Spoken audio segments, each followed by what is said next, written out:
करमाळा विधानसभा मतदारसंघासाठी शरदचंद्र पवार यांच्या राष्ट्रवादीकडे करमाळा तालुक्यातील 3 जणांनी उमेदवारी मागितलेली आहे। या तिघांनी मागितलेल्या उमेदवारीमुळे येथे उमेदवारी कोणाला मिळणार याचा सस्पेन्स वाढलेला आहे। माजी आमदार नारायण पाटील यांच्यासह राष्ट्रवादीचे तालुका अध्यक्ष संतोष वारे आणि दत्तकला शिक्षण संस्थेचे प्रमुख रामदास झोळ यांनी उमेदवारी मागितलेली आहे। महाविकास आघाडीतील घटक पक्ष असलेल्या शिवसेनेचे शहराध्यक्ष संजय शिंदे यांनी देखील येथे उमेदवारी मिळावी असा दावा थेट उद्धव ठाकरे यांच्याकडे केलेला आहे। त्यामुळे येथे उमेदवारी नेमकी कोणाला मिळेल याबाबत चर्चा सुरू झालेल्या आहेत। दत्तकला शिक्षण संस्थेचे रामदास झोळ यांनी जी उमेदवारी मागितलेली आहे, उमेदवारी मागायच्या आधी काही दिवस त्यांनी राष्ट्रवादीचे सभासदत्व स्वीकारलं आणि त्यानंतर ते मुलाखत देण्यासाठी गेले। तालुका अध्यक्ष वारे यांनी देखील उमेदवारीचा दावा केलेला आहे। माजी आमदार नारायण पाटील हे 2014 करमाळा विधानसभा मतदारसंघाचे शिवसेनेचे उमेदवार होते। उद्धव ठाकरे यांच्या शिवसेनेचे ते उमेदवार होते। ते निवडणूक रिंगणात उतरले आणि आमदारही झाले होते। त्यानंतर करमाळा विधानसभा मतदारसंघासाठी 2019च्या निवडणुकीत त्यांनी शिवसेनेकडे उमेदवारीसाठी दावा केला होता। मात्र बागल गटाने शिवसेनेकडे प्रवेश केला। आरोग्यमंत्री तानाजी सावंत यांच्या माध्यमातून बागल गटाने शिवसेनेत प्रवेश केला। त्यानंतर शिवसेनेची उमेदवारी बागल गटाला मिळाली। रश्मी बागल यांना ही उमेदवारी होती। त्या दरम्यानच्या कालावधीत शिवसेनेच्या उमेदवारी बागल गटाकडे गेल्यानंतर माजी आमदार नारायण पाटील यांनी बंडखोरी केली आणि ते निवडणूक रिंगणात उतरले होते। त्यात त्यांचा पराभव देखील झाला होता। त्यानंतर महाविकास आघाडीचं सरकार स्थापन झालं।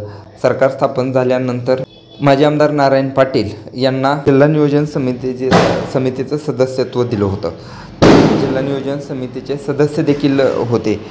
दरम्यानच्या कालावधीमध्ये शिवसेनेत फूट पडली आणि एकनाथ शिंदे यांनी शिवसेनेतून बाहेर पडत म्हणजे एका शिवसेनेच्या 2 शिवसेना झाल्या। गुवाहाटीपर्यंतचा हा प्रवास होता। त्यात माजी आमदार नारायण पाटील यांनी मुख्यमंत्री एकनाथ शिंदे यांना पाठिंबा दिला होता। दरम्यानच्या कालावधीमध्ये लोकसभा निवडणुकीच्या वेळी माजी आमदार नारायण पाटील यांनी मोहिते पाटील यांनी राष्ट्रवादीत प्रवेश केल्यानंतर करमाळ्यात शरदचंद्र पवार यांच्या उपस्थितीत राष्ट्रवादीत प्रवेश केला होता।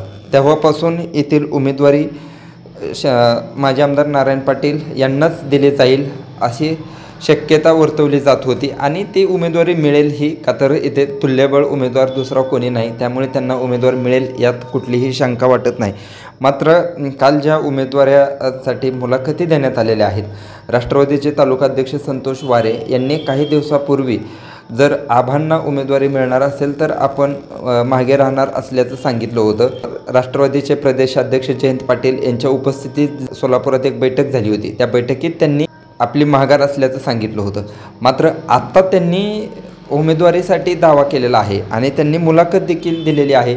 त्यामुळे आत्ता त्यांनी जी मुलाखत दिलेली आहे त्यावरून पुन्हा प्रश्नचिन्ह निर्माण झालेला आहे। हर्षवर्धन पाटील यांचा जो प्रवेश झाला त्यात हर्षवर्धन पाटील यांची उमेदवारी निश्चित केली। ती उमेदवारी निश्चित होईल असं मानलं जात आहे। त्यानंतर प्रदेशाध्यक्ष जयंत पाटील यांनी करमाळा, माळशिरस, इंदापूर आणि सांगोला हे मतदारसंघ आपल्यासाठी महत्त्वाचे आहेत आणि हे जिंकायचे असं त्यांनी सांगितलं होतं। त्यात करमाळ्याचाही उल्लेख होता। त्यामुळे पाटील यांची उमेदवारी निश्चित मानली जात होती। मात्र त्यांना मुलाखतीला जावं लागलं, हा एक करमाळा तालुक्यात चर्चेचा विषय ठरलेला आहे। राजकीय वर्तुळात यामुळे चर्चा सुरू झालेल्या आहेत। आबांची उमेदवारी जर निश्चित असेल तर पुन्हा त्यांना मुलाखतीला बोलावणं आणि मुलाखत घेऊन त्यांना मुलाखती संदर्भात पक्षाचा प्रोटोकॉल आहे, प्रोटोकॉलनुसार त्या मुलाखती झाल्या आणि त्यांची उमेदवारी निश्चित होईल असं मानलं जात आहे। मात्र जरांगेंनी जर उमेदवारी दिली तर येथे प्राध्यापक रामदास झोळ यांनी या जागेसाठी प्रयत्न केला होता। त्यांचा तसा प्रयत्न देखील आहे आणि त्यांची उमेदवारी त्यांना मिळेल असं मानलं जात आहे।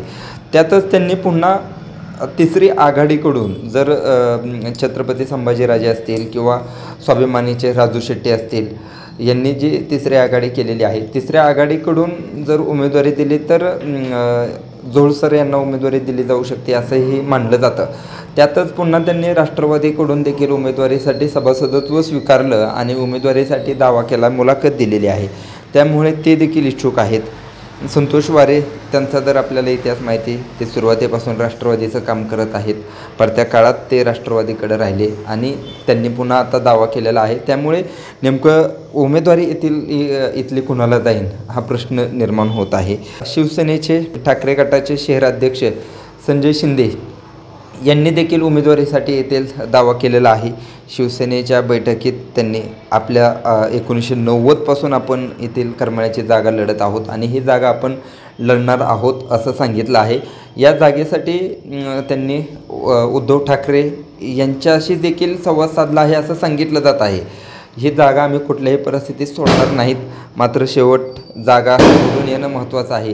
काँग्रेसचे प्रदेशाध्यक्ष नाना पटोले असतील, राष्ट्रवादीचे प्रमुख शरद पवार आणि उद्धव ठाकरे यांनी एकत्रित बसून जर काही निर्णय घेतला तर तो देखील आम्हाला मान्य असेल असं सांगितलं आहे. मात्र अजून तरी आम्ही या जागेचा दावा सोडला नाही आणि हे जागा लढावी यासाठी आमच्याकडे देखील एक तुल्यबळ उमेदवार आहे.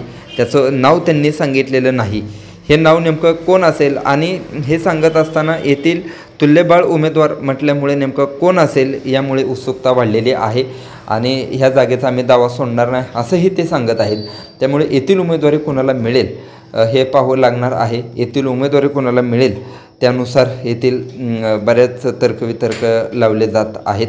सध्या तरी येथील उमेदवारी माजी आमदार नारायण पाटील यांना मिळेल असं निश्चित मानलं जात असलं तरी या तिघांच्या मुलाखती, शिवसेनेने केलेला दावा यामुळे येथील उमेदवारीचा सस्पेन्स वाढलेला आहे आणि तुतारी कुणाला मिळेल हे पाहावं लागणार आहे. धन्यवाद.